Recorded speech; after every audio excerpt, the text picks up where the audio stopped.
যে এদিকে পানি কোথাও পাওয়া যায় কিনা, কোনো মানুষ পাওয়া যায় কিনা। ফানাজার হালতার আহাদান, কেউ আছে কিনা, কেউ নেই। ফালাম তার কাউকে পাওয়া গেল না। সাতবার এইরকম প্রদক্ষিণ করলেন, চক্কর।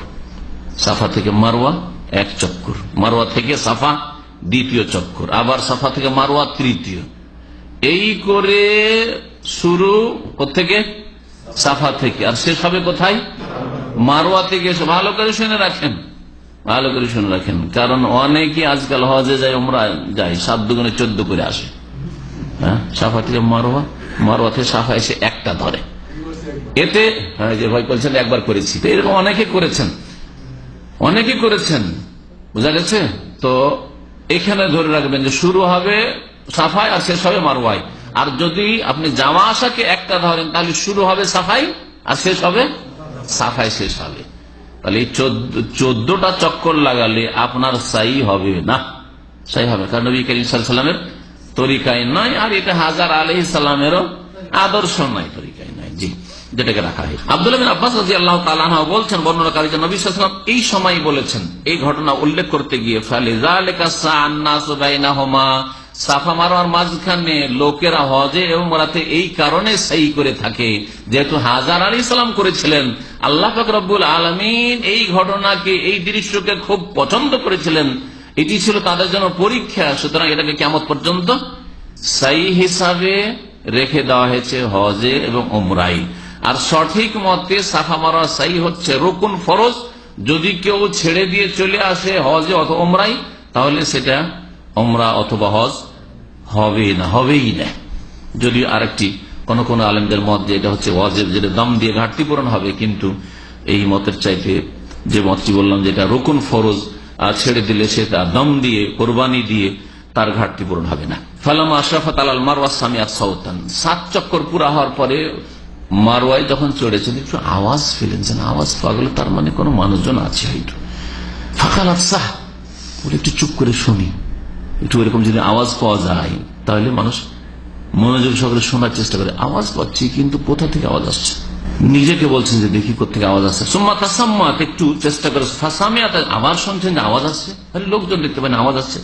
ফাকালাত কাদ আসমাতা ইন কানা ইনদাকা গাওয়াস, তোমার আওয়াজ শুনতে পাচ্ছি, তুমি যে কোথায় আছো, যার আওয়াজ শুনতে পাচ্ছি, যদি তুমি আমাদের বালা মুসিবত একটু হালকা করতে পারো, আর যদি আমাদের সাহায্য সহযোগিতা করতে পারো, তাহলে তুমি আমাদেরকে একটু সাড়া দাও। ফাইজা হিয়া বিল মালাক, হঠাৎ করে জিবরাইল আলাইহিস সালাম ফেরেশতা, জিবরাইল আলাইহিস সালাম ফেরেশতা, ওখানে মালাক ফেরেশতা।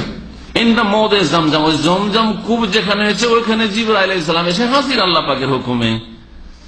ফাবাহাসা বিআকিবিহি আও ক্বালা বিজানাহিহি, বর্ণনাকারী সন্দেহ রয়েছে যে জিবরাইল আলাইহিস সালামের পায়ের গুতাতে অথবা তার ডানার আঘাতে ওখানে একটি কূপ তৈরি হয়ে গেল। কি তৈরি হলো?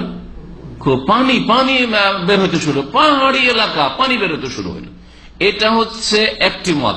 আর একটি মত, যেটা আমাদের দেশের কিসসা কাহিনী যারা শোনায় তাদের মধ্যে প্রসিদ্ধ রয়েছে, জিবরাইলের কথা বলা, অথচ এখানে ফেরেশতার কথা আলোচনায় কাছে আসছে। তাহলে ফেরেশতার আঘাতে এখানে জমজম কূপ তৈরি হয়েছে।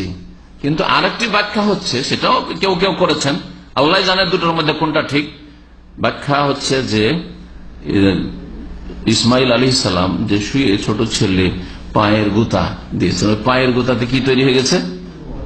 জমজমের কূপ তৈরি হয়েছে, আল্লাহু আ'লাম। তবে আগেরটা যেটা বললাম সেটাই বেশি সহিহ মনে হয় এই হাদিসের আলোকে, আর বুখারী শরীফের হাদিস।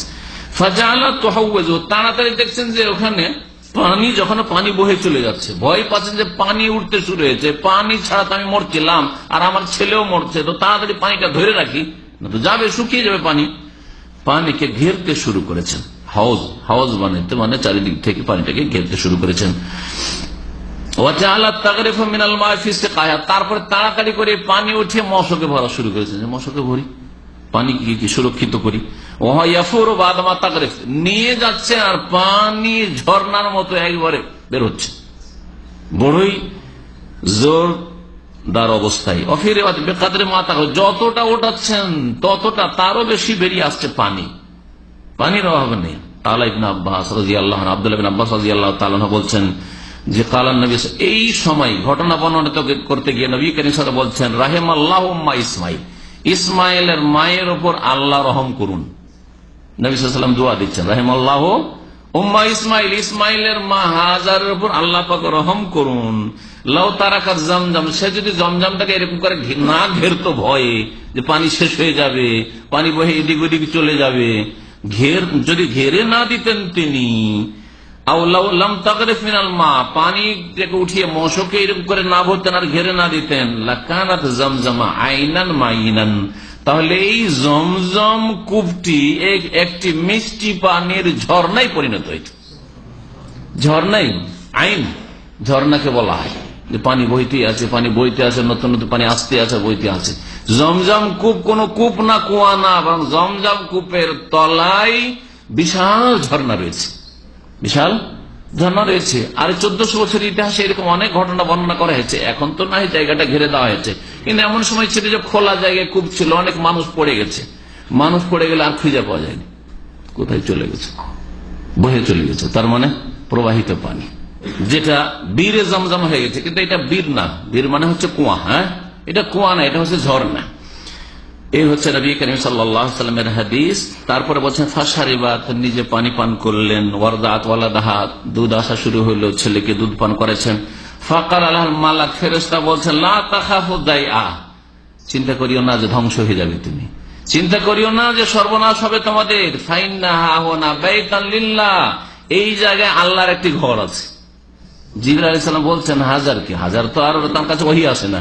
হ্যাঁ, বলছে এই জায়গায় আল্লাহর ঘর আছে। এখানে ইয়াবনিহি হাযাল গোলাম ওয়া আবুহু, এই যে তোমার শিশু বালক, এই বাচ্চা, এই বাচ্চার ওর বাবা এই ঘরটি তৈরি করবে, বলে দিলেন জিবরাইল আলাইহিস সালাম।